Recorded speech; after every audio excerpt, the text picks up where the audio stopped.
여러분, 오늘은 제가요, 이 에베소서 1장에 대해서 좀 말씀을 드리려고 준비했습니다. 그 이유는,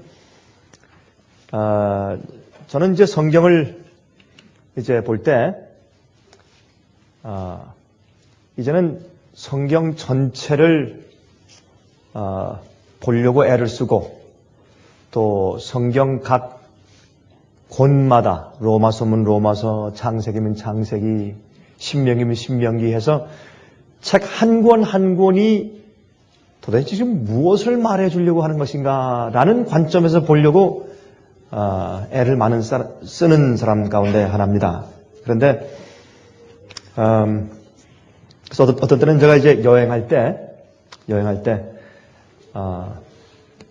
어떤 때 이제 컴퓨터를 가지고 다닐 때는 이제 컴퓨터에 있는 여러 가지 다른 종류의 그 번역들과 또 영어 번역이나 또 한국말 번역이나 여러 가지 번역들을 놓고 이렇게 보면 참 여행할 때 조용히 혼자 있으니까 그때는 아무도 저한테 묻는 사람도 없고 또 디스커션 할 사람도 없고 하니까 혼자 있을 때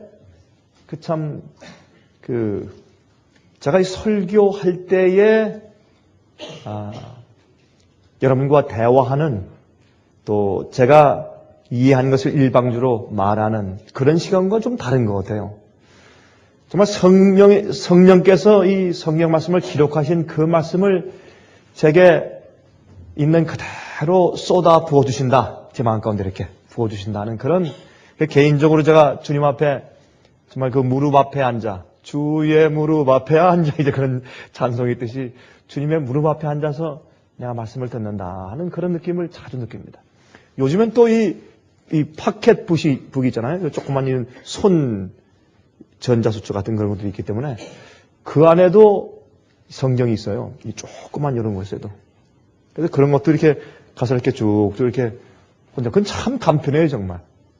이 어떤 성경을 펴서 이렇게 다 잘 필요 없어요. 그 조그만 것만 손 누구 이렇게 넘기면 되니까 참 요새 성경 말씀이 연관이 얼마나 편리한 세상에 살고 있는지 몰라요. 그런데 제가 이 말씀을 그렇게 성경 말씀 자체가 정말 이게 이런 뜻이야 라고 소리를 지르는 그런 경험들을 자주 하게 되는데 여행할 때 제가 이번에 외국에서 돌아오면서 에베소 1장을 자꾸 읽는데 이게 2장으로 넘어가질 않아요. 이게 2장으로 넘어가야 되는데 2장으로 넘어가질 않아요. 왜냐하면 이 안에 있는 이야기가 너무 제 마음속에 풍성해서 그래서 제가 1장을 또 읽고 그러면서 내가 이 사도 바울이 1장 1절부터 이 14절까지 인상 이 내용이 그분이 줄여서 얘기했지만은 참 우리가 뜯어서 이렇게 이해해 보아야 할 많은 말씀들이 이 속에 들어있다 하는 그런 느낌을 제가 가지게 되었습니다. 자, 그래서 이 말씀을 좀 같이 좀 나눠볼까 이렇게 생각을 합니다. 에베소서 1장 1절부터 12절까지만 우리 같이 한번 먼저 읽고 그 다음에 우리 본론으로 들어가십시다. 하나님의 뜻으로 말미암아 그리스도 예수의 사도된 바울은 에베소에 있는 성도들과 그리스도 예수 안에 신실한 자들에게 편지하노니 하나님 우리 아버지와 주 예수 그리스도로 쫓아 은혜와 평강이 너에게 있을지어다. 그렇게 제일 서두에 인사 말씀을 합니다. 그 다음에 3절부터 사도 바울이 찬송을 부르는데 이 찬송이 12절까지 계속돼요.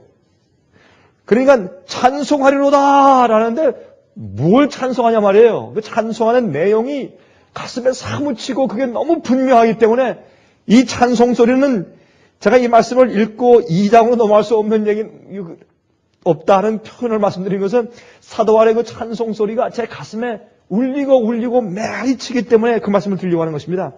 찬송하리로다. Praise the Lord. 하나님 곧 우리 주 예수 그리스도의 아버지께서 그리스도 안에서 하늘에 속한 모든 신령한 복으로 우리에게 복 주시되 이게 찬송이에요.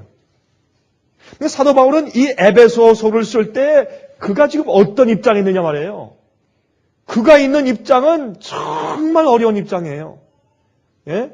매맞고 정말 고생하고 자기가 세운 교회들에게서 오해받고, 예?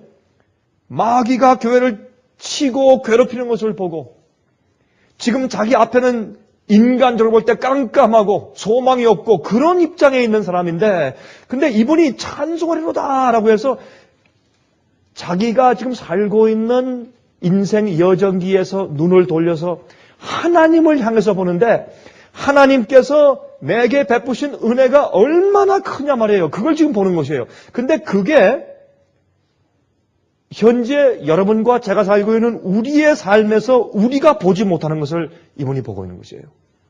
그게 여기 이제 이 말씀의 이야기의 중점은 뭘 말씀하냐면 은혜와 영광의 문제를 말씀하시면서 찬송하리로다 이렇게 얘기를 해요. 쉽게 얘기해서 은혜는 현재 여러분과 제가 지금 오늘 경험하는 것이 은혜입니다. 영광은 미래에 오는 것이거든요. 근데 사도 바울은 이렇게 말씀드리면 이게 꼭 무슨 논리적인 것 같고 뭐 신학적인 것 같지만 그렇지 않아요. 아주 간단한 얘기예요. 뭐 그렇게 이런 거 들리실지 모르지만은 은혜는 오늘 경험하는 것이고 영광은 미래거든요. 근데 사도 바울은 이 은혜와 영광을 현재 오늘 똑같은 것으로 보았어요. 그래서 그가 찬송을 해요. 이게 무슨 말인가? 제가 거기서 좀 설명을 좀 드리려고 하는 것이 제가 이 말씀을 읽다가 제가 그걸 이해했기 때문에. 그래서 그리스도 안에서 하늘에 속한 모든 신령한 복을 이미 우리에게 주셨다. 그렇게 말씀을 해요.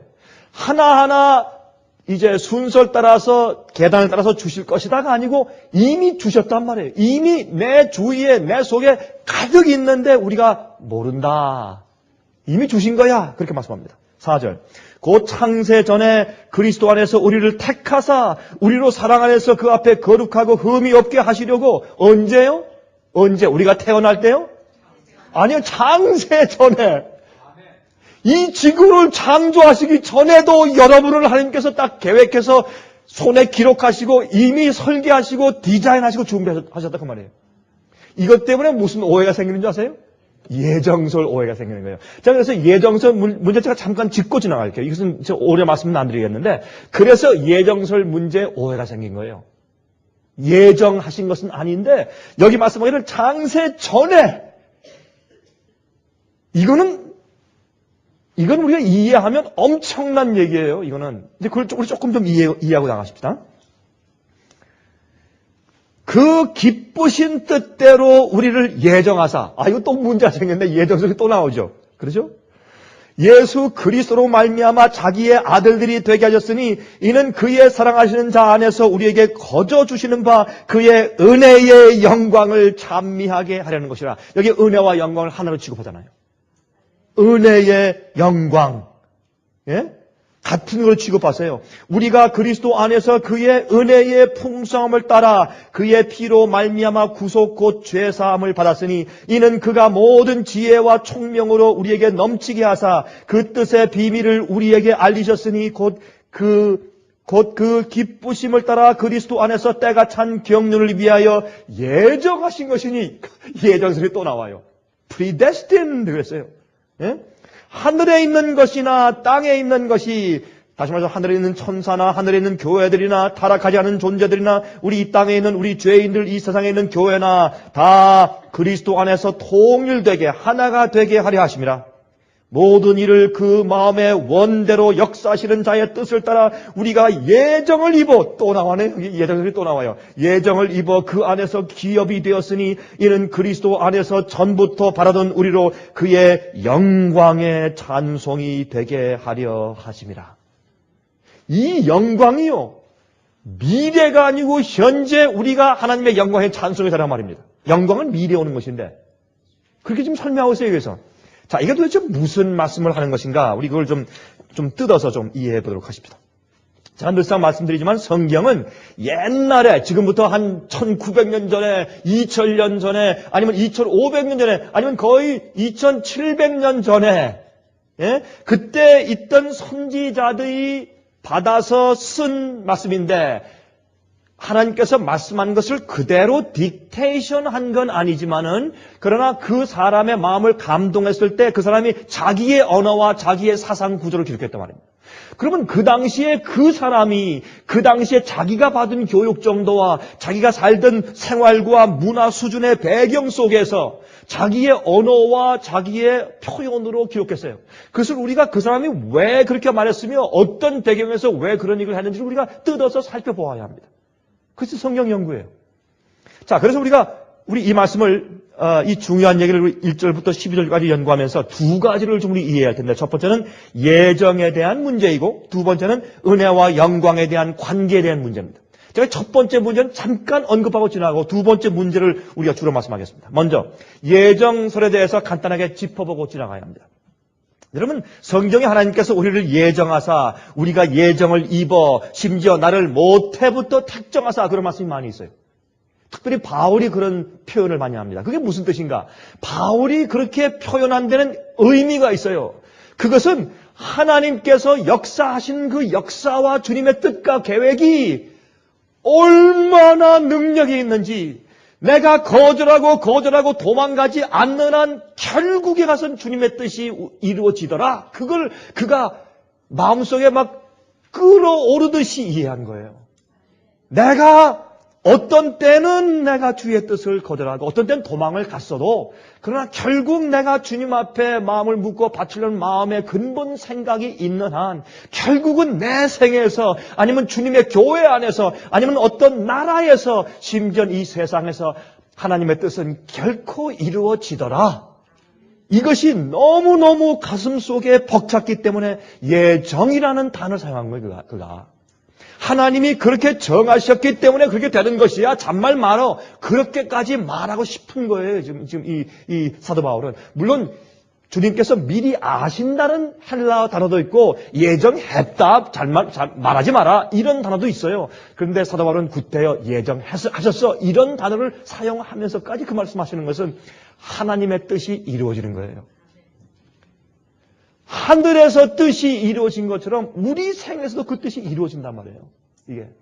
그 말을 지금 그가 하고 있는 것이에요. 그런데 그것을 우리가 성경적으로 이해하기 위해서 사도 바울은 그렇게 강력하게 표현을 했더라도 다른 주님의 선지자들이 그것을 보충 설명을 해주는데 누가는 사도행전 2장 23절에서 누가는 이렇게 보충 설명을 해요. 그가 하나님의 정하신 뜻과 미리 아신 대로 내어준 바 되었거늘 그렇게 말씀했어요.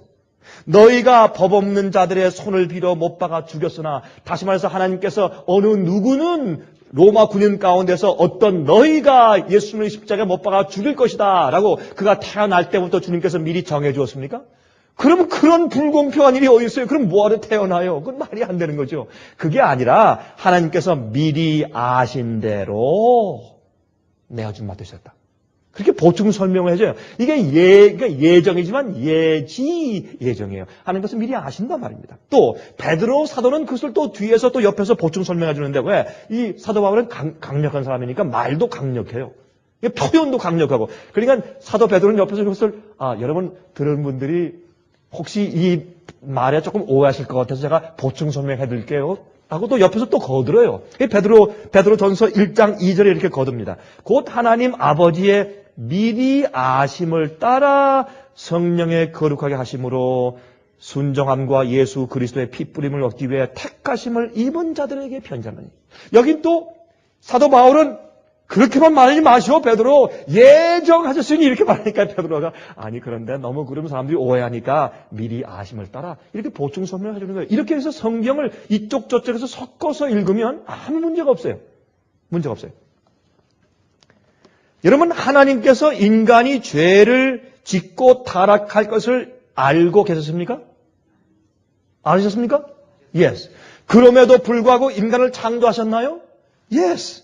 자, 하나님께서 누구는 구원을 받고 누구는 멸망당하게 될 것을 이미 다 아시고 계십니까?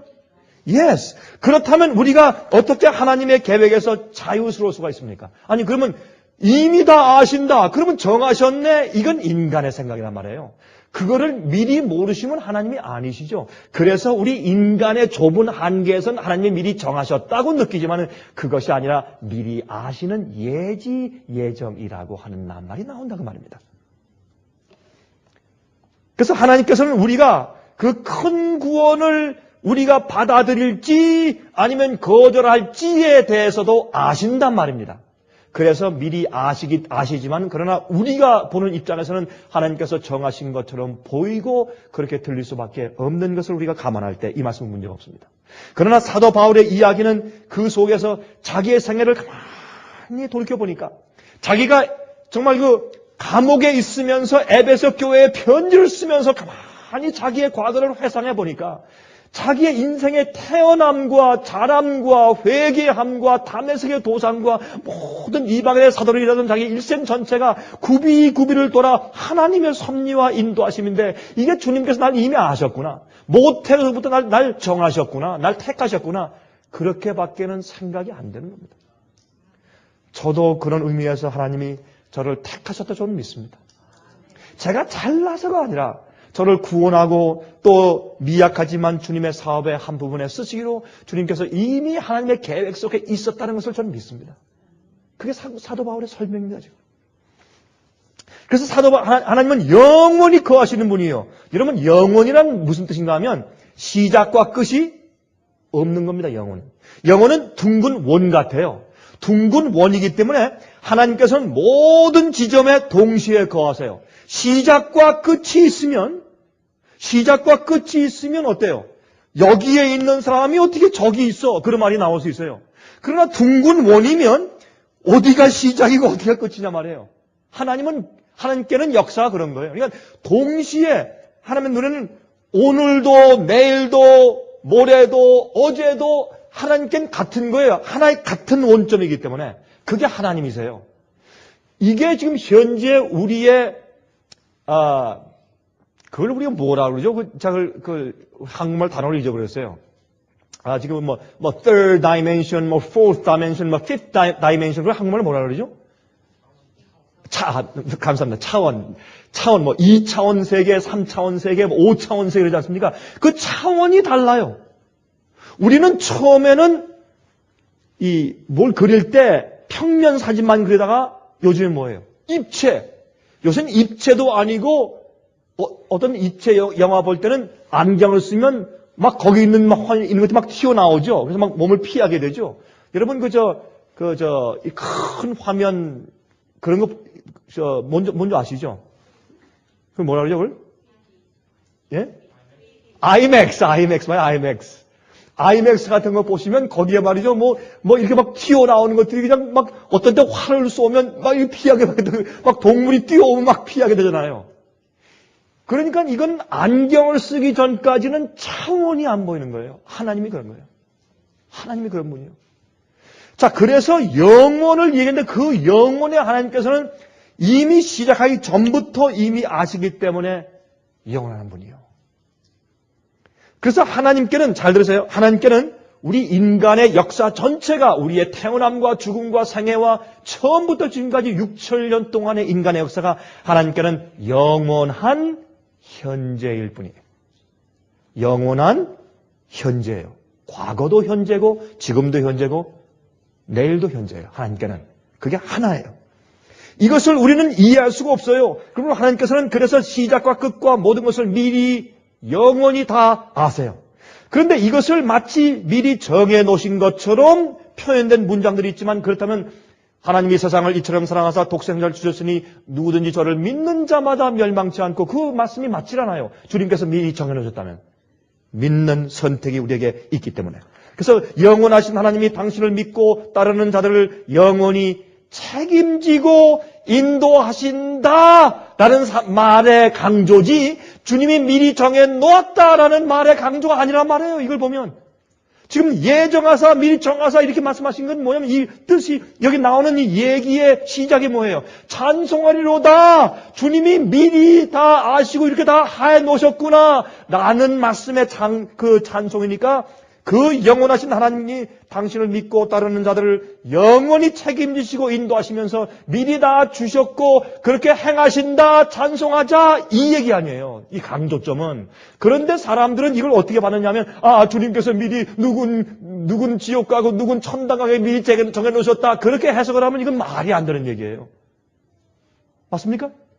그래서 우리가 이 말씀을 이 안에 있는 컨텐츠 내용 그대로 볼 때 우리 마음속에 있는 어떤 신학자가 그렇다고 가르쳤다 그렇게 하지 말고 그런 것들을 내어버리고 여기 있는 액면 그대로 받아들일 때 그 선지자가 우리에게 설명하고자 하는 의도가 우리 마음껏 순수하게 전달되는 것입니다. 자, 그럼 우리 이제 본론으로 가십니다. 자, 은혜와 영광. 은혜의 영광을 찬송하게 하기 위해서 우리를 택하시고 우리를 예정하시고 우리를 지금까지 이렇게 살게 하시는 것이다. 우리에게 진리를 주시고 구속하신 것이다. 그의 은혜의 풍성함을 따라 또 그의 영광의 찬송이 되게 하기 위해서 그런 말씀을 지금 하는 것입니다. 여러분, 은혜와 영광은 그 시점과 경험이 별개의 것입니다. 은혜는 지금 현재 우리가 경험하고 있는 것이고 영광은 미래에 올 것이고 은혜는 현재 하나님께서 나를 구속하시는 역사이고 영광은 앞으로 우리에게 주실 썩지 않을 몸을 주시고 하늘의 기업을 주시고 하나님의 빛나고 영광스러운 형상으로 변화하게 해주실 것에 대한 말씀이 영광이에요. 그리고 영광은 미래고 현재는 그 영광을 향해서 가는 동안에 주님께서 나를 구원하시는 하나님의 역사 그 자체를 은혜라고 성경을 말하는 것입니다. 그런데 에베소 1장 7절에 우리가 그리스도 안에서 그의 은혜의 풍성함을 따라 그의 피로 말미암아 구속 곧 죄사함을 받았으니 그러므로 하나님께서 우리를 구원하시고 죄를 용서해 주시고 내 생에서 나를 하나하나 주님께서 책임지시는 나를 도우시는 매일의 경험과 역사가 은혜다 그렇게 설명되어 있는데 그런데 하나님께서 우리 죄를 알게 해주실 때 우리가 어떤 일이 생기냐면 우리 마음 가운데 절망이 생겨요. 야, 이거 어떻게 하면 좋으냐 세상에 이 죄를. 그래서 이 하나님께서 우리에게 은혜를 베푸시는데 어디서 출발하냐면 우리 죄를 알려주시는 데부터 출발해요. 넌 이런 자야. 내 죄가 이런 것이야. 거기서부터 은혜가 생기는데 왜? 그럼 우리가 절망하게 돼요. 왜요? 우리가 우리 죄를 우리가 감당할 수 없기 때문에. 여러분이 지은 죄에 대해서 여러분이 해결할 수 없고 감당할 수가 없잖아요. 그러니까 은혜가 필요한 거예요. 우리가 억장이 막힐 때 그때 우리 생명 자체가 완전히 부수어지고 있을 때 난 이제 죽었다. 여러분 그런 생각 우리 어릴 때 해보잖아요. 너 네 아빠한테 일러? 그것처럼 무서운 얘기가 없어요. 너 엄마 아빠한테 일러. 특별히 어른들이 우리한테 그렇게 협박할 때 저는 그런 경험이 한 번 있어요. 어릴 때 말이죠. 어른들이 저한테 한번 핍박을 했어요. 너희 엄마 아빠한테 일러. 얼마나 무서운지 싹싹 빌었어요. 제발 가서 말하지 말아달라고. 싹싹 빌었어요. 제가 잘못하다 딱 아주 현장에서 걸렸거든요. 제가. 그것처럼 무서운 게 없어요. 우리가 그렇다고. 인간 성령께서 우리 마음 가운데 죄책감을 딱 넣어주시고 깨닫게 하실 때 아이고 난 죽었구나 이제. 그게 우리 자연스러운 우리 죄인의 우리의 반응이에요. 그때 그 시점에서 하나님의 은혜가 이제 필요한 거예요. 위로가 필요한데 그때 하나님께서 살아라. 계속 살아라. 내가 너의 죄를 대신 짊어졌다. 계속 살아도 좋다. 내가 이미 너에게 새로운 기회를 주었어. 이게 은혜예요. 그 은혜를 통해서 하나님의 영광을 믿는데 지금 사도 바울은 무슨 말을 하는지 아세요? Praise God. 나는 그 은혜만 받고 그렇게 한 줄만 아는데 알고 보니까 미래에 있는 영광이 이미 내 속에서 다 이루어졌더라. 안 보이는데 이미 나는 영광의 몸으로 다 변화되어 있고 썩지 않을 몸을 이미 내 속에 가지고 있고 다 하고 나는 이미 하늘에 가 있고 이미 하나님 보좌에 같이 앉아 있고 나는 멸류관 쓰고 있고 난 영원히 살고 있고 하늘의 교회와 내가 하나가 되어 있고 천사가 내 이웃이더라 이렇게 말하는 거예요 지금. 나는 지금 감옥 속에 있지. 여러 교인들아 좀 내 말 들어봐. 나 지금 감옥 속에 있지. 나 때문에 울지 마. 난 지금 하늘에 가 있는 사람이야. 이게 이해가 된 거예요 사도 바울이. 그래서 시작할 때 Praise God 하고 시작하는 거예요 그가. 근데 왜 우리는 이렇게 못하냐고요. 왜 우리는. 사도 바울이 말한 그게 왜 우리는 경험이 안 되냐 말이에요. 그래서 우리는 항상 이 땅에 있는 것을 보기 때문에 나는 아직도 땅에 있어요. 나는 아직도 죄인이에요. 물론 죄인이죠. 근데 심지어는 정죄받은 죄인이요. 라고까지 느끼게 된단 말이에요, 사람들이. 그거 아니거든요.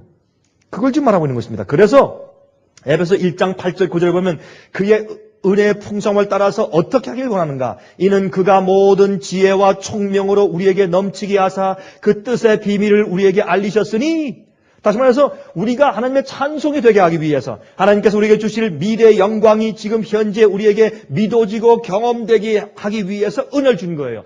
죄를 용서받고 희망을 갖고 살게 하신 이유는 내가 너에게 줄 것이 이런 거야, 알겠어? 여러분 이 피아노 교습을 시킬 때 이 한국에 있는 피아노 교수 선생님들과 미국에서 어린 아이들에게 피아노를 가르치는 선생님들의 차이가 있다는 것을 제가 느낀 적이 있는데, 그것은 우리 집 아이들을 데리고 가서 피아노 교습이나 이렇게 처럼 시켜보는 것을 제가 지켜보았을 때, 아니면 성악, 음성 연습을 시키다든지 이렇게 할 때, 제가 한 가지 느낀 것이 있어요. 한국에 있는 우리 한국 사람들의 사고방식은 스파르타식이에요. 아이들 딱 놓고 이거 해. 저거 뭐예요? 하고 미래 것을 물어보면 그건 너 지금 알 것 없어. 또 알 필요도 없고 넌 지금 몰라. 이것부터 시작해. 걸음마부터 시작해. 이것이 한국 사람들의 많은 사고방식인 것 같아요. 많이 지금 개조되었겠지만, 그러나 미국 사람들은 어린 아이들이 저쪽에 대학원 거를 물어봐도 그거 이런 거야 하는 그 아이들이 알아듣기 쉽게 설명을 해주면서 이제 곧 너 그것도 곧 가질 텐데 시작을 이거부터 하면 너 곧 그것도 가진다. 그래서 이제 전혀 피아노를 치지 못하는 어린 아이를 놓고 나서 이 선생님이 아주 멋있는 감미로운 음악을 한번 쳐줘요. 딱 쳐준 다음에 묻기를 어때? 좋지? 그러면 너무 좋아요. 너무 예뻐요. 너무 아름다워요. 그 곡이. 그래, 너도 이거 고칠 수 있다. 너 이거 치고 싶니? 치고 싶어요. 그러면 이것부터 시작할래? 이렇게 하더라고요. 그래서 참 좋은 방법이다. 제가 그런 생각을 했습니다. 사도 바울이 무슨 얘기를 우리에게 좀 해주고 있냐면, 우리는 예수님을 알고 주님 안에서 신앙생활을 할 때 우리가 닥치는 것은 매일 당하는 것은 시험, 유혹, 쓰러짐, 낭망, 좌절, 핍박, 어려움, 그런 것들이에요. 그렇기 때문에 지금 무슨 얘기를 하냐면, 나는 감옥 속에 있지만 난 하나님을 찬송하는데 그 얘기가 미래 영광이 이미 나한테 왔어. 알고 보니까 창세 전부터 이걸 미리 다 주셨네. 나도 몰랐어. 이렇게 시작하는 거죠. 그래서 우리가 새해를 시작할 때 그렇게 시작했으면 좋겠어요. 우리가 과거를 묻는다 그러면 묻어버릴 줄 알아야 돼요. 근데요, 우리가 다 예민하기 때문에 과거를 묻는다 해놓고 나서 새로 시작하지만 마음속에 과거는 항상 있어요. 그래서 항상 그게 나를 괴롭히고 시험을 주고 애석하게 하고 후회하고 그래요. 그거 어려워요. 어떤 사람들은요, 잊었다 하고 잊었다고 가면 저 사람 참 뻔뻔스러워 그렇게 말을 해요, 사람들이. 근데 우리가 주님 안에서 사는 신앙생활엔 그런 게 없어요. 그렇게 하면 안 됩니다. 여기는 우리가 미래 주님께서 이미 우리를 향해서 베푸신 주님의 설계와 미래가 이미 우리에게 주실 하늘의 기업이 오늘의 나의 것인 것처럼 살 수 있어야 우리는 승리합니다. 그거 안 하면 매일 낭망이죠. 매일 낭망입니다. 그래서 로마서 8장 28절 30절에 우리가 너무 자주 얘기하는 말씀이 나오는 거예요. 똑같이 사도 바울이 말씀한 거죠. 우리가 알거니와 하나님을 사랑하는 자 곧 그 뜻대로 부르심을 입은 자들에게는 모든 것이 합력하여 무엇을 이룬다? 선을 이룬다. 모든 것이 합력하여 선을 이루는데 하나님이 미리 아신 자들로 또한 그 아들의 형상을 본받게 하시기 위하여 미리 정하셨으니, 이것도 또 정했다는 얘기가 나오잖아요. 이는 그로 많은 형제 중에서 맏아들이 되게 하려 하심이니라. 또 미리 정하신 그들을 또 정했다 그랬어요. 또한 부르시고 부르신 그들을 또한 의롭다 하시고 의롭다 하신 그들을 또한 영화롭게 하셨느니라. 여기도 보면 어떻게 되어 있어요? 여기도 이미 영화롭게 영광, 미래 영광이 이미 이 땅에 이미 이루어져 버렸어요. 어떨 때 내 주위에 별일들이 다 생기는데 그것이 합력하여서 주님의 뜻대로 결국엔 선이 이루어질 것이다 라고 믿는 자들에게는 이미 하나님께서 그를 영원롭게 하셨다 그 말이에요. 내가 믿고 그것을 받아들일 때 우리 이렇게 이해하십시다. 어떤 사람이 집을 짓는데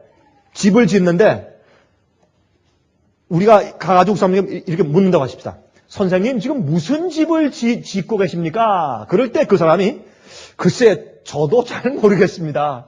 그저 벽돌과 나무를 하나씩 쌓아 나가고 있는 중입니다. 다 쌓고 나면 어떤 종류의 집이 나오게 될지 그때 가서 알겠지요. 그런다면 우리가 어떻게 생각하겠어요? 이 사람이 우스운 사람이죠. 우리가 가끔 하나님을 그렇게 취급해요. 이게 사도 바울이 그런 얘기들하고 보니까 이게 무슨 말이냐면 사도 바울은 하나님이 나라고 하는 인간이 태어나심과 죽음과 어떻게 할 것을 미리 아시기 때문에 계획하고 디자인하시고 이미 시작하셨는데 지금 글쎄 이 강병구한 존재가 이렇게 하루 이틀 쌓아나가 보면 그때 어떻게 될지 나도 모르겠는데 내가 최선을 다해서 다 쌓아나가 보자.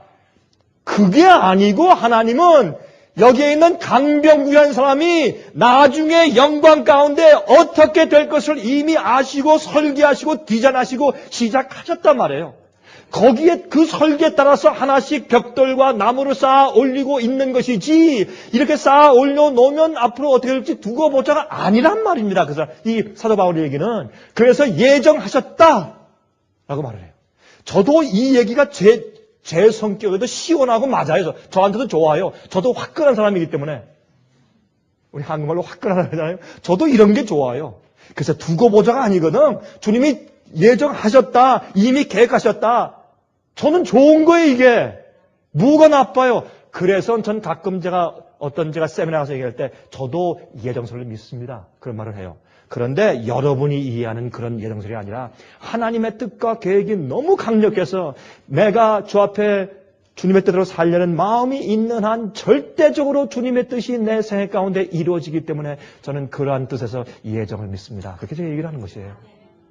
그렇게 믿고 좀 하나를 살아보자고 이렇게 믿고 여러분이 일로 넘어지고 절리 넘어지고 걸려 넘어지고 돌풀에 채여서 코를 깰지라도 주님의 계획과 설계를 나를 향하신 주님의 예정을 한번 믿어보자 말입니다.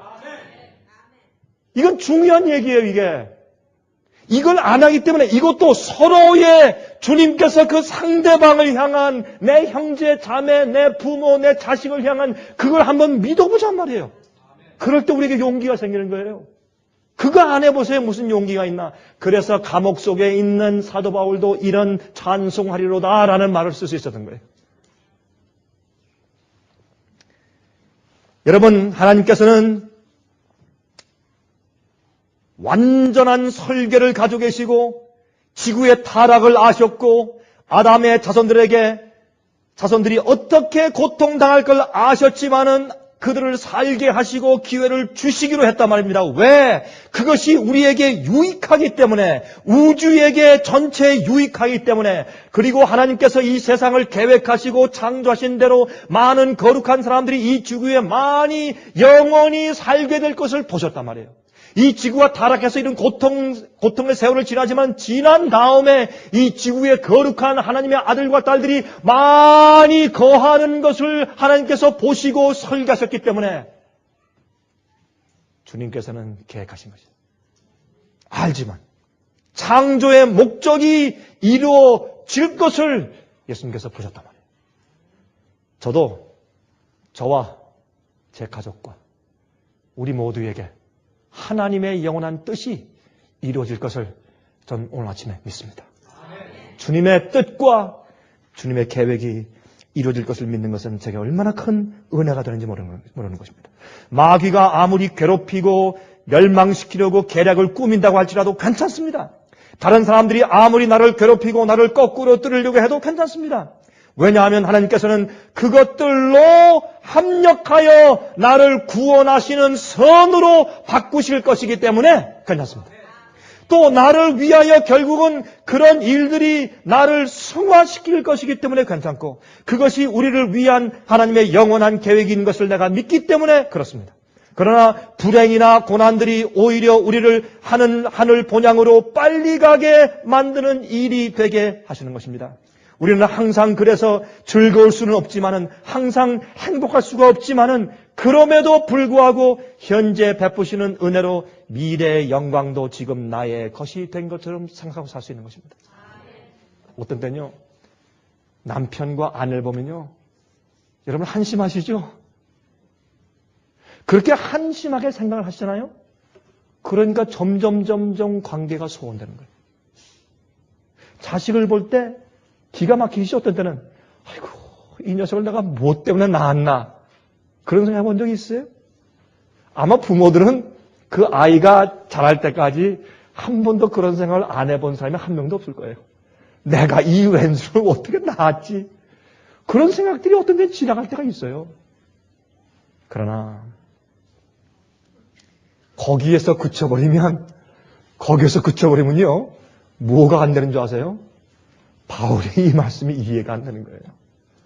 그럼에도 불구하고 하나님께서 이 자식을 위한 앞으로의 미래의 영광의 계획과 디자인이 주님의 뜻대로 이루어질 것이다. 이렇게 해야 되는 거예요. 그래야 그 자식에게 긍정적으로 은혜스럽게 그렇게 마음을 활짝 펴고 대할 수가 있죠.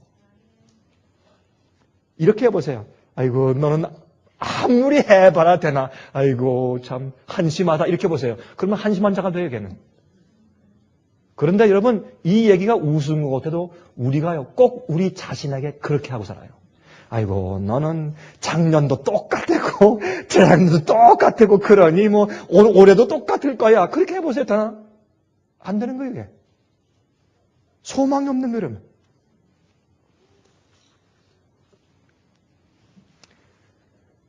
우리가요,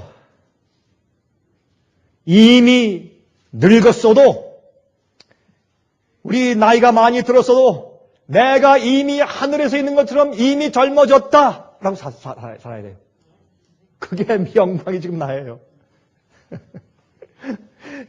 이 의미는 저한테도 의미가 있어요. 저도 지금 내가 앞으로 미래 살 20대가 다시 내게 도래했다라고 믿고 살잔 말이에요. 우리의 정신 건강이 우리 몸의 건강과 얼마나 직결되냐 말이에요. 그렇잖아요? 가만히 보니까 이게 그 얘기를 하고 있는 것더라고요. 그게, 이 사도 바울이 그 얘기를 하고 있는 것이에요. 가만히 형들을 보니까. 여러분, 요셉은요, 형들에게 얼마나 증오를 받았어요. 형들이 참 그를 미워해서 참 요셉처럼 고난이 많은 사람도 또 어디 있어요. 그냥 집에서는 맨날 그렇게 그 형들에게 그 압력을 받았는데, 그 압력을 받는 이유 가운데 하나가 있어요. 우리가 전체 역사에서 볼 때 요셉의 형들이 나쁘죠. 요셉의 형들이 어떻게 저럴 수가 있느냐 이렇게 하지만은, 그러나 그 요셉과 형들의 생활에, 그 가정에 들어가서 매일매일 살아보세요. 요셉에게도 책임이 있나 없나? 요셉은 입 바른 소리를 하거든. 자기 혼자 의롭거든. 딱 이렇게 하고 목을 굳게 세우고. 왜요? 실제 요셉이 의롭기 때문에 그래요. 그리고 그가 입 바른 소리 하는 것은 어떻게 해요? 그가 인격이 아직 모자랐어요. 그래서 조금만 하면 쩌쩌쩌서 아빠 형들이 이래요, 이렇게 했거든. 하나님께서 요셉을 의로운 자라고 보셨습니까? Yes. 그러나 그가 이 애굽의 왕이 되어서 당신의 자손들을 다 먹여 살릴 수 있는 지도자감은 아직 아니란 말이에요. 그래서 뭐가 필요했습니까? 고통이 필요했어요. 그래서 하나님께서 보세요. 하나님은 넓은 분이거든요. 어떻게 하시는 줄 아세요? 요셉도 고치고 형들도 회개시키고 그렇게 하시는 거예요. 그래가지고 형들은 쳐서 요셉을 팔게 하는 것을 주님께서 허용하시고, 요셉은 팔려가면서 울게 하시고, 나중에 둘 다 주님의 뜻이 이루어지잖아요. 요셉은 놀라운 하나님의 지도자가 되고, 형들은 회개해서 나중에 어떻게 해요? 아버지가 죽기 전에 아버지 마음을 위로하는 나중에 12지파의 우두머리들이 되잖아요. 이게 하나님이시란 말이에요. 하나님. 그래서 하나님은 현재 은혜와 미래 영광이 하나님께는 하나예요. 우린 그게 안 보이니까 맨날 어떻게 해요? 아이고 난 틀렸다, 너도 틀렸다 이러는 거예요. 아닙니다. 아닙니다. 그래서 요셉은 말하기를, 형들이 두려웠더니까 형들이여 걱정하지 마십시오. 하나님이 나를 보내신 것이요. 요셉의 위대함은 그것을 이해한 거예요. 내게 주위에 일하는 모든 일들을 볼 때 당신이 나를 보냈소가 아니라 하나님이 나를 보냈소. 이렇게 이해할 때 하나님께서 그를 들어 올려 쓰신 겁니다. 시편 105장 16절부터 20절에 보실래요? 다윗은 그 사건을 이렇게 찬송해요. 그가 또 기근을 불러 그 땅에 임하게 하여 그 의뢰하는 양식을 다 끊으셨도다. 한 사람을 앞서 보내셨으며, 이게 요셉이에요. 한 사람을 앞서 보내셨으며 요셉이 종으로 팔렸도다. 그 발이 착고에 상하며 감옥에 들어갔죠. 그 몸이 쇠사슬에 매였으니 곧 여호와의 말씀이 응할 때까지라. 주의 작정한 계획이 응하는 것이에요. 그 말씀이 저를 단련하였도다. 왕이 사람을 보내어 저를 방석하며 풀어줬죠. 열방의 통치자가 저로 자유케 하였도다. 이 요셉의 이야기를 다윗은 시편 105장에 딱 들어서 하나님을 찬송해요. 왜? 주님의 예정이 이루어졌으니까. 제가 이 말씀을 그래서 제가 이제 여러분 이해하시겠죠? 에베소 1장을 제가 읽다가 2장으로 넘어갈 수가 없었다는 얘기 이해하시겠죠? 제가 이걸 자꾸 보면서 참 이제 콧날이 시큰하고 내가 이 인생을 사는 사고방식을 조금 바꿔야 되겠다. 그래서 말씀이 육신이 되었다는 건 뭐냐면 진리의 말씀을 읽으면 내가 세상에서 꼴지어지고 세상에서 배우고 한 모든 꼴지어진 내 사고방식이 하나님의 말씀으로 뒤바뀌는 것이에요. 바꿔주는 것이에요. 내가 달라지고 또 내가 고치고 우리 가지고 있는 내 이 선입관념을 고치고 그렇게 고치는 것입니다. 그래서 진리가 육신이 되는 거예요. 말씀이 예수님께서 말씀이 육신이 돼서 하는 예수님께 대한 그 표현이 우리에게도 적용이 돼요. 우리에게도. 제가 이번 주에 분들 가운데서 이제 보신 분들도 계시겠지만, 제가 이번 주일에 펭귄의 일생에 대한 제가 비디오를 봤어요. 근데 그건 내셔널 지오그래피에서, 여러분 내셔널 지오그래피 그 월간 매거진 있지 않습니까? 그거를 만드는 회사죠. 그 회사에서 만든 펭귄의 일생 그 비디오인데, 제가 그것을 보면서 두 가지를 느꼈어요. 하나는 디프레션. 그걸 보고 나니까 막 디프레션에 빠져요, 제가.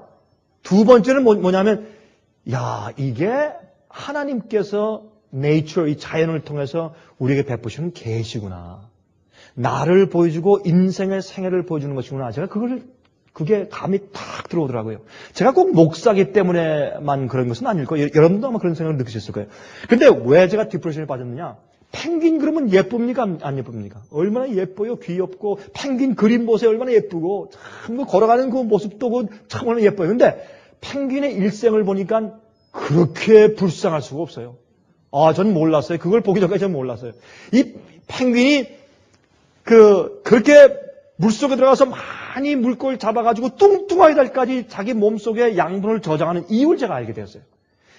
잔뜩 잡아먹고 그냥 이렇게 뚱뚱해진 다음에 뒤뚱거리면서 멀리 걸어가는데, 또 하나는 말이죠. 왜 다른 동물들은 살지 않는 곳에 그 남극과 북극의 그 얼음의 말에 펭귄만 사냐 말이에요. 하나님께서 펭귄을 거기에 살게 하심으로 여러분과 저에게 하늘의 교훈을 주시는 거예요.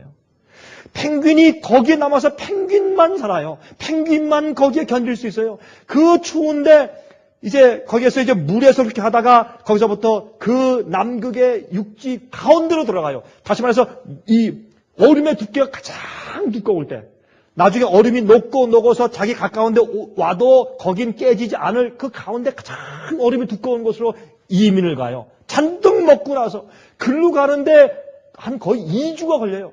비바람이 눈보라죠. 엄청난 그러니까 영하 50도, 6도니까 체감 온도 100도, 120도 체감 온도가 상상이 안 되는 그런 추위 속에서 이 펭귄이 이러고서 걸어가는데 그 오랜 수마일을 2주를 걸려서 걸어가요. 걸어가면서 얼어 죽는 이제 펭귄도 있고. 그래서 모이고 여기서 저기 때가 모이고 조금 수천 마리가 이제 한 곳에 모여요. 그 가운데 모이는데 거기서 짝짓기를 해요. 그리고 알을 낳아요. 근데 알을 낳고 하면은 여행 오면서 모여서 또 있다가 또 이제 잉태하고 알을 낳고 하면 시간이 꽤 걸리지 않습니까? 그러면 이게 먹었던 음식의 양분이 다 없어져요. 그럼 또 약간 좀 홀쭉해져요. 그러면은 이제 이 알을 낳은 암컷이 수컷에게 그 알을 주어요. 그럼 수컷이 품는 연습을 해요.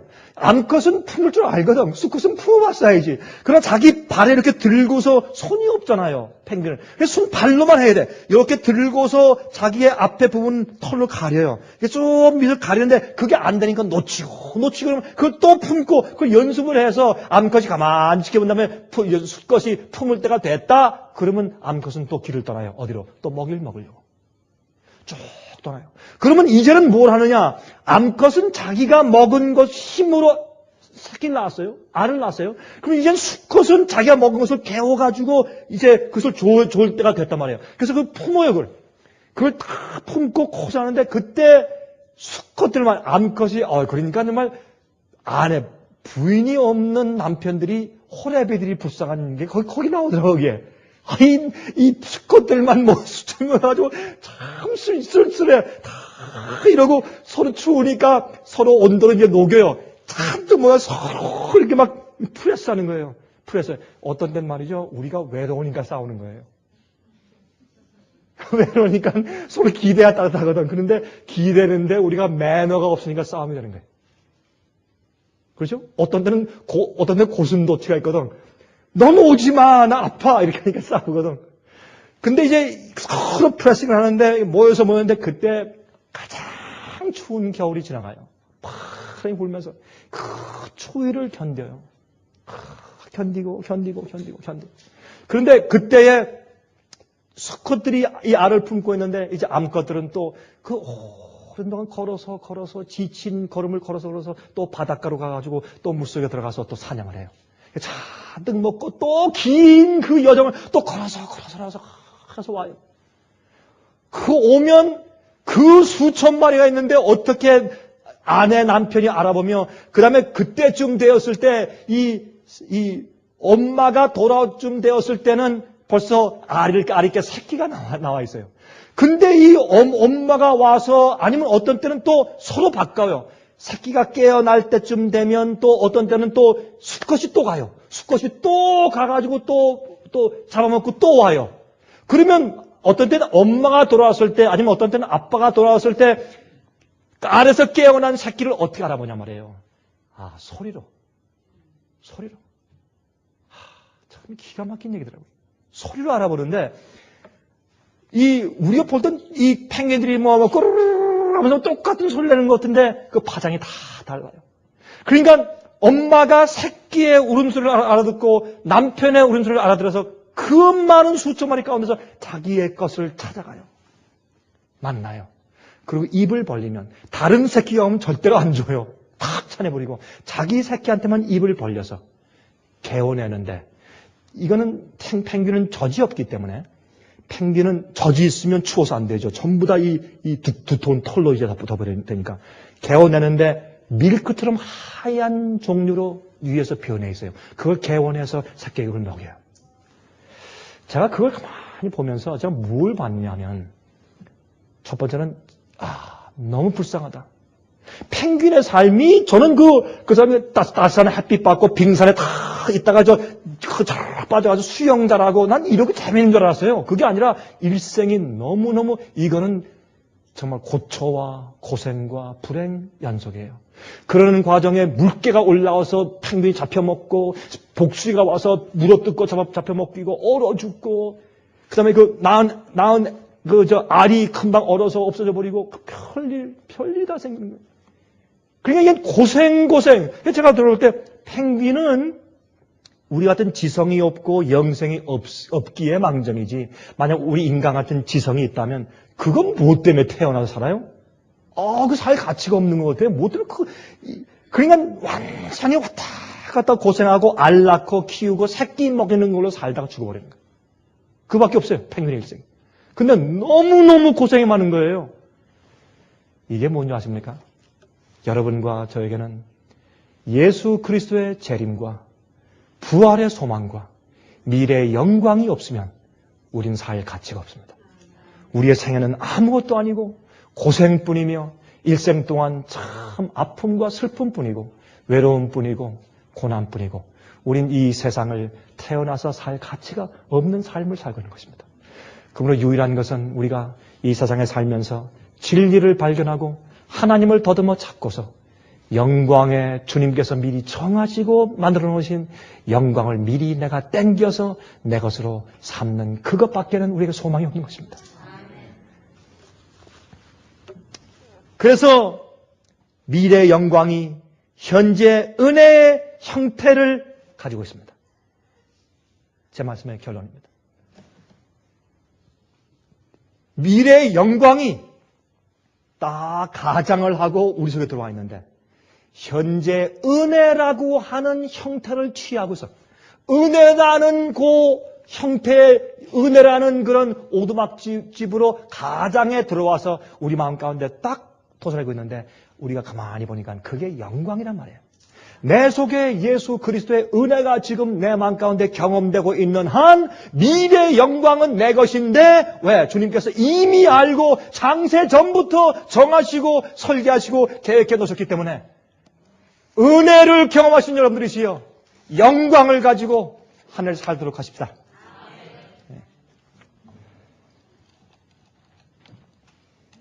하늘에 계신 우리 아버지, 주의 말씀은 지금도 살아 움직이셔서 저희 육신 속에 말씀이 되게 하시니 참으로 감사합니다. 주여, 우리의 이 세상에서 붙은 소욕들과 이 세상에서 태어나고 배양된 것들로 살지 않게 하시고 말씀으로 살게 해 주시옵소서. 주여, 우리에게 오늘도 은혜를 베푸시고 구속하시고 사하시는 하나님의 은혜와 축복을 볼 때 주님의 계획과 영광이 이미 우리의 것이 되었습니다. 주여, 감사합니다. 우리가 새해를 살 때 주님 안에서 이 사실 잊지 않고 살게 해 주시옵소서. 예수 그리스도의 귀하신 이름을 의지해서 간절하게 기도합니다. 아멘. 은혜 많이 받으셨습니까? 지금까지 들으신 이 생예빛 예배 설교는 간절한 마음으로 진리를 찾는 분들과 정직한 양심으로 말씀을 받아들이고 언제나 진실이 무엇인지를 생각하는 그리스도인들을 위한 말씀입니다. 주변 가족들이나 친지들 중에 말씀을 사모하고 순결한 신앙을 갖기 소원하는 분들이 계시면 생예빛 예배 설교 테이프를 소개해 주시기 바랍니다. 매주 원하시는 분들의 가정으로 직접 배달되는 생예빛 예배 설교는 개인의 신앙 부흥이나 소규모 그룹 예배를 위하여 비디오와 오디오 테이프, DVD, CD로 제작되었습니다. 생예빛 예배 설교 테이프를 원하시는 분들은 1-877-704-1004번으로 전화하여 주시기 바랍니다. 생예빛은 각종 미디어, 즉 출판물, 텔레비전, 비디오, 오디오 카세트 테이프, DVD, CD, 그리고 웹사이트를 통하여 복음을 전하는 미디어 선교 기관입니다. 생예빛에서 이루어지는 선교 사업을 크게 5가지로 나누어 소개하면 다음과 같습니다. 첫째로 생예빛은 가정과 건강과 참된 신앙을 소개하는 월간지 살아남는 이들을 매달 발간하고 있습니다. 가정과 건강 문제뿐만 아니라 참된 신앙과 성경에 나타나 있는 중요한 진리들에 대하여 매달 깊이 있게 다루는 최고의 신앙지입니다. 둘째로 생애의 빛은 미국의 주요 도시에서 텔레비전 선교 방송을 하고 있습니다. 많은 분들은 생애의 빛 선교 방송을 통하여 복음을 발견하고 새로운 생애를 살아가고 있습니다. 셋째로 생애의 빛에서는 우편 통신을 통하여 평신도들의 성경 연구를 도와드리는 성경통신학교를 운영하고 있습니다. 성경에 나타나 있는 중요한 문제들에 대하여 체계 있게 공부하기를 원하시는 분들은 성경 연구 단기 코스와 계시록을 통한 성경 교리 연구, 또한 요한계시록 연구 과목을 신청하시기 바랍니다. 교재 및 모든 비용이 무료인 생애의 빛 성경 연구 과정을 통하여 복음과 예언 문제를 가장 쉽고 체계 있게 공부하시기 바랍니다. 넷째로 생애의 빛은 예언 연구를 위하여 특별하게 제작된 비디오 시리즈를 나누어 드리고 있습니다. 성경 구약과 신약의 대표적 예언서인 다니엘서와 요한계시록을 처음부터 마지막까지 자세하게 해설해드리는 예언 연구 비디오 시리즈를 통하여 많은 분들이 성경과 미래에 대한 새로운 시야를 가지고 살아가게 되었습니다. 마지막 시대의 복음과 비밀이 담겨져 있는 다니엘과 요한계시록 비디오 시리즈를 신청하셔서 새로운 영적 부흥을 체험하시기 바랍니다. 다섯째로 생애의 빛은 생애의 빛 원장이신 강병국 목사님의 예배 설교가 담겨져 있는 비디오와 오디오 테이프, DVD나 CD를 원하는 모든 그리스도인들에게 나누어 드리고 있습니다. 매주 생애의 빛 예배 설교 테이프를 받기 원하시는 분들은 생애의 빛으로 연락하여 신청하여 주시기 바랍니다. 끝으로 생애의 빛 선교 사업에 대해서 좀 더 자세하게 알기 원하시는 분들은 웹사이트 www.sostv.net를 방문하시기 바랍니다. 생애의 빛 웹사이트에는 지금까지 나온 모든 월간지와 비디오 테이프과 텔레비전 방송물들을 누구나 무료로 보실 수 있도록 준비되어 있습니다. 지금까지 소개해드린 생애의 빛 선교 교재들 중에서 원하시는 책자나 테이프 있으시면 무료 전화 1877-704-1004번으로 신청하여 주시기 바랍니다. 미국 동부 시간으로 월요일부터 금요일까지 9시에서 5시 사이에 전화해 주시기 바랍니다. 그럼 다음 시간까지 안녕히 계십시오.